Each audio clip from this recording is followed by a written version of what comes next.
So we're going to try an experiment. We haven't done this before at a Gatherall, but we're actually going to do a Bond experience video that eventually you will see up on the channel. I have before me some very good friends. First of all, we've got Lorenzo. We've got Luke Tagger. What's up? What's up? We've got Kyle. Easy smile and beautiful watches. Sure. Yes. Easy smiles and a lot of chest hair. I'll never get that right. A lot of chest hair tonight. He just had this flown in, by the way, from Japan. That's right. It's my Connery cosplay. Beautiful. Beautiful Connery. So a couple things we're going to do. We are going to start the video. You'll see it like we do it. We're going to flub. We're going to mess up. We've got B-roll by Alex and us over here, so thank you, Alex. We're going to talk about style. We're going to talk about James Bond style. It may not be what you expect. It's not just about clothing, but we're going to be trying to capture all this, and we'll see how the video goes. I will tell you this. There is no video I do, you can probably tell, where I know the outcome. Like, it just kind of goes. There is no script. There's no agenda other than having a conversation with people, either by myself or with others. So we're going to give it a try. And there may be a moment where all of you can participate, but you'll see. So I've just hit record, and Luke continues to talk. Not an issue. Not an issue. It's an issue. All right. Here we go. You guys ready? Do you have a drink? Do you have a drink? Okay. You have a drink? Hold on. Glad you're not mic'd yet. Hello, David Zritzky for the Bond Experience. Welcome back. I am here with an esteemed panel at Gatherall 4. Yes, we are in the beautiful Fairfield, New Jersey. Beautiful? That's nice. It's all right. It's quaint. This place is great. We're in the clubhouse, so this is an entire environment away. This is amazing. We're having a great night with a few hundred of our friends who have flown, by the way, from all over the world, like West Orange, New Jersey. It's a lot of fun. But tonight, we are here because in a crowd of many individuals, where I see, for example, a Riviera polo shirt, and a Riviera polo shirt, and a Riviera polo shirt, and another one. James Bond style is often acquainted with clothing, and all of you tonight did one thing in common, besides coming here. You had to think to yourself, what on earth am I going to wear to a James Bond gathering? Right? And how many people am I going to look like? Possibly none. But let's start with Kyle, because Kyle, we got to talk about the process, all right? So when you're preparing for an event like this, what goes through your head in establishing that you're going to, for example, wear a Roger Moore-like outfit? Well, the first thing that I would consider, it's a practical thing, is weather. Am I gonna wear something for warm weather, cold weather? This being summertime, you have to be a little bit more warm climate appropriate. That's awesome. It's up to your mouth. He's doing good. It's fine. This is where editing comes into play. So, like, the practical considerations of temperature come into play. So do where we're going to be. I don't want to be overdressed, but I'd rather be overdressed than underdressed. So that is part of the process. But really, I also want to channel James Bond and make it me. How would James Bond approach a situation through my personality? I mean, I think that's really important because one of the things we try to talk about with the James Bond lifestyle is do not do cosplay. Right. Although we'd like to emulate certain moments of James Bond, none of us today, until it's announced, that we are James Bond. So you just want to take certain elements from it. And by the way, every generation, lest you think there hasn't, has taken elements from different people. There's been a generation that looked at Steve McQueen, Paul Newman, and it continues on. But Luke, you're wearing something from NPO and Penfold, new collaboration. You're the first one to wear it. This flew all the way from the UK. So is this something that you wore just for the brand or something you were looking forward to? I feel like I flew with it. Close to your mouth. So this is it's first time ever being seen. This it's kind of an Argyle quarter zip, but yes, it's NPO Penfold collaboration not yet out. So thank you to Penfold for letting me wear it. It was mostly because of the golf 2-hour extravaganza, and then a little bit for this. But yeah, it's very comfortable, very soft, as end heel is, but it's a little hot. I'm a little hot. You're being honest. Being honest. No ego there. He's a little hot. I think we would agree. Sweaty, perspiring, glowing, if you will. All right, I hope gathering has a customer inspired. That's right. So here we go. At the end there, Lorenzo, many people here, and we're going to try to capture a new record of James Bond watches in a video. We did ours last year. We broke the world's record, of which we did because there was no record. So it's kind of easy to do that. But Lorenzo, we've got to ask about the watch aspect because, let's do watches here. Are we all wearing Omegas, I guess? We are. Yeah, different ones though. All three of us have different How ones. about that? So Lorenzo, when you go to your cavalcade of watches, how do you choose a watch for something like this? So typically when I use my process to pick watches, it varies. Like a lot of people say like, oh, it depends on what I'm wearing, it depends on what my mood is, and I'll tell you for me, it always goes differently across the board. And for this event in particular, I wanted to do something that was special. Like I wanted it to be something that I haven't done before, I wanted it to be unique to this experience. So I'm wearing the new 60th, I think it's an absolutely fantastic watch, but I think with making it different for this event and making this moment marked, I actually have a prototype strap on that was given to me from John Rousseau. And what makes this prototype special is it was actually the prototype for the Snoopy watch before they decided on the actual design. So this one's actually like a midnight navy that they did, it's a woven fabric. So that was something that reminds me of like James Bond, like navy, coloring, that's like really how I connect to this moment. Because it's a Bond community and unveiling things like that in these kind of moments really attaches you to this. Yeah, like it's like a gadget, a prototype, like Luke's saying right here, like a good way of like putting it out there, like just talking about like just like this. This is very nice to do. Didn't know they'd be touching so soon. But well done. I haven't seen him in a long time. Yeah. All right, so we've got to dovetail a little bit from the clothing and the watches because, again, I think that it's a misnomer that it is just about the trappings that you wear. The James Bond lifestyle can be as simple as making a pot of coffee in a chemist, right? It could be going out in a certain location and just having a moment alone and just enjoying that particular location. So, gentlemen, we're going to start with Kyle. Let's go down the road. How do you create a Bond experience or the Bond lifestyle in your everyday life in a very natural way, where it doesn't feel like you're playing James Bond? So it's kind of cliche to say it's not the clothes that you're wearing, but it's how you wear them.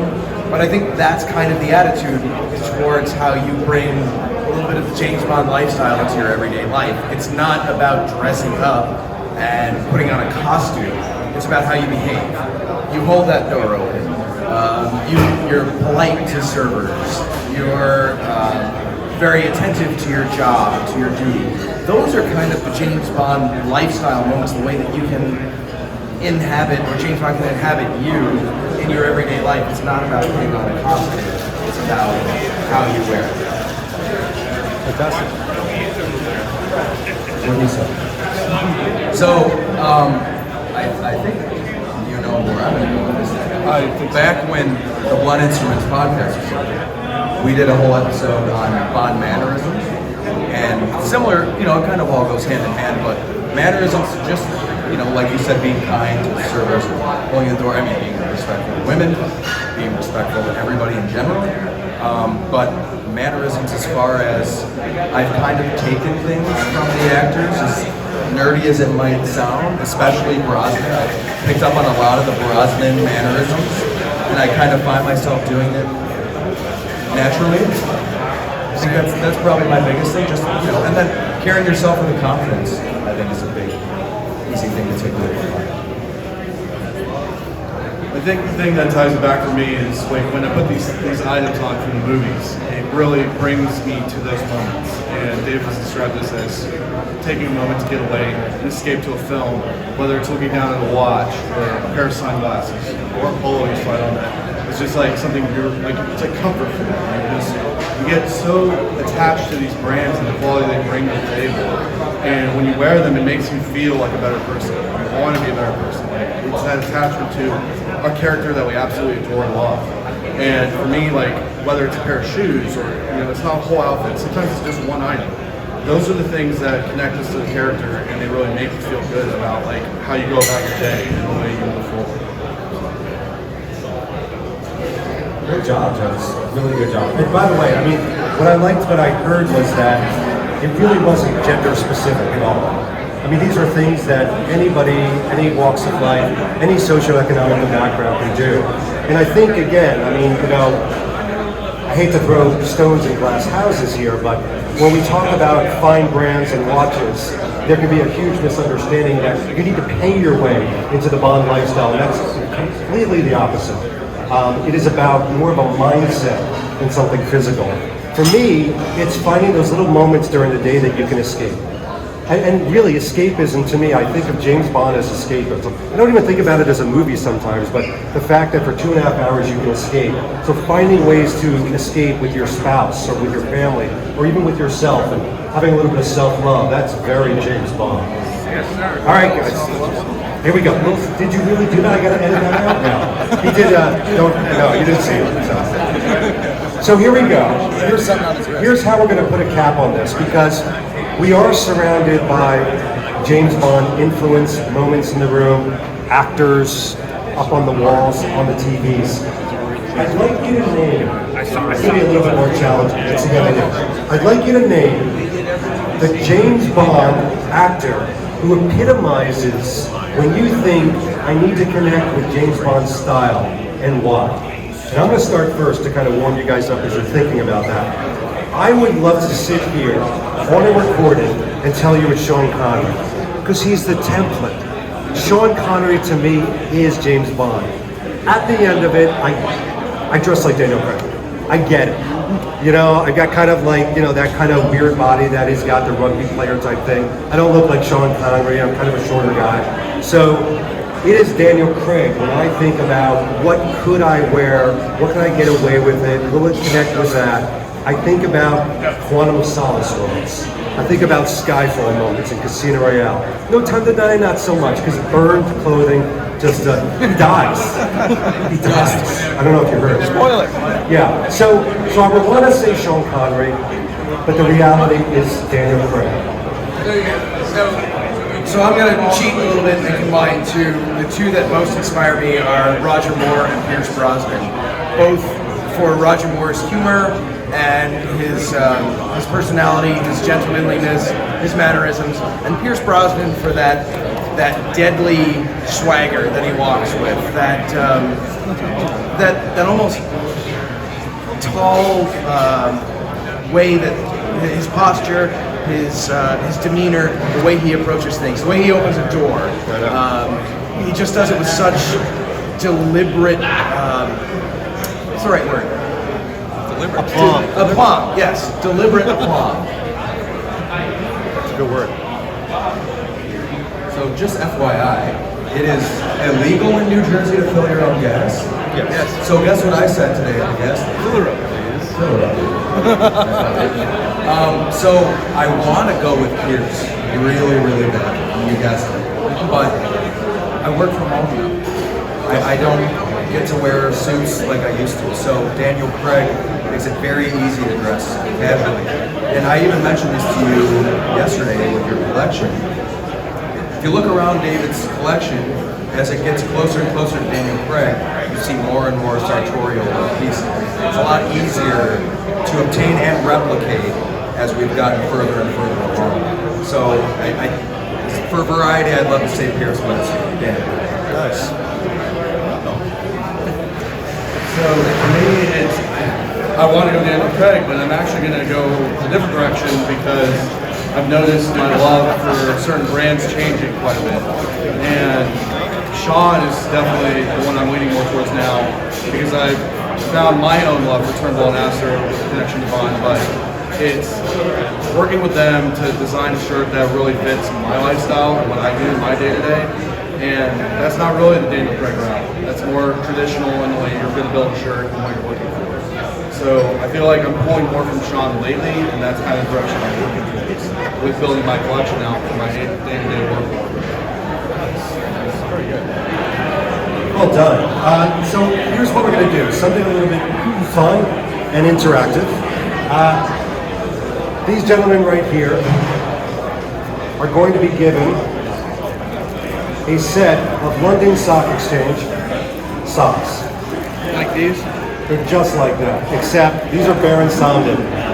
So there's 3 in here. Pass that down to Lorenzo. What these 3 are going to do throughout the evening is to pass out these socks. Stay with me on this, it sounds kooky. To 3 people they find really exemplify the next level of style.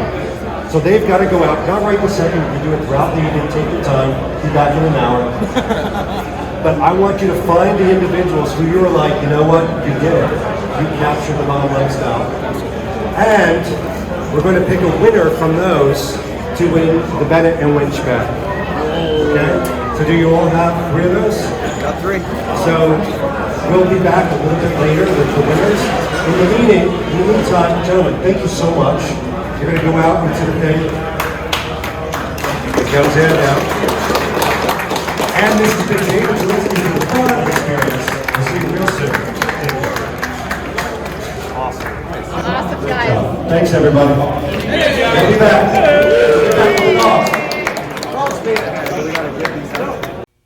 Thanks for watching this episode. If you want to be up on the latest from the Bond Experience, just click on this subscribe and subscribe to our channel. You're going to get all the latest and greatest information, plus some exclusive content. And by the way, speaking of content, here's something especially for you, just because we know you. Talk to you soon.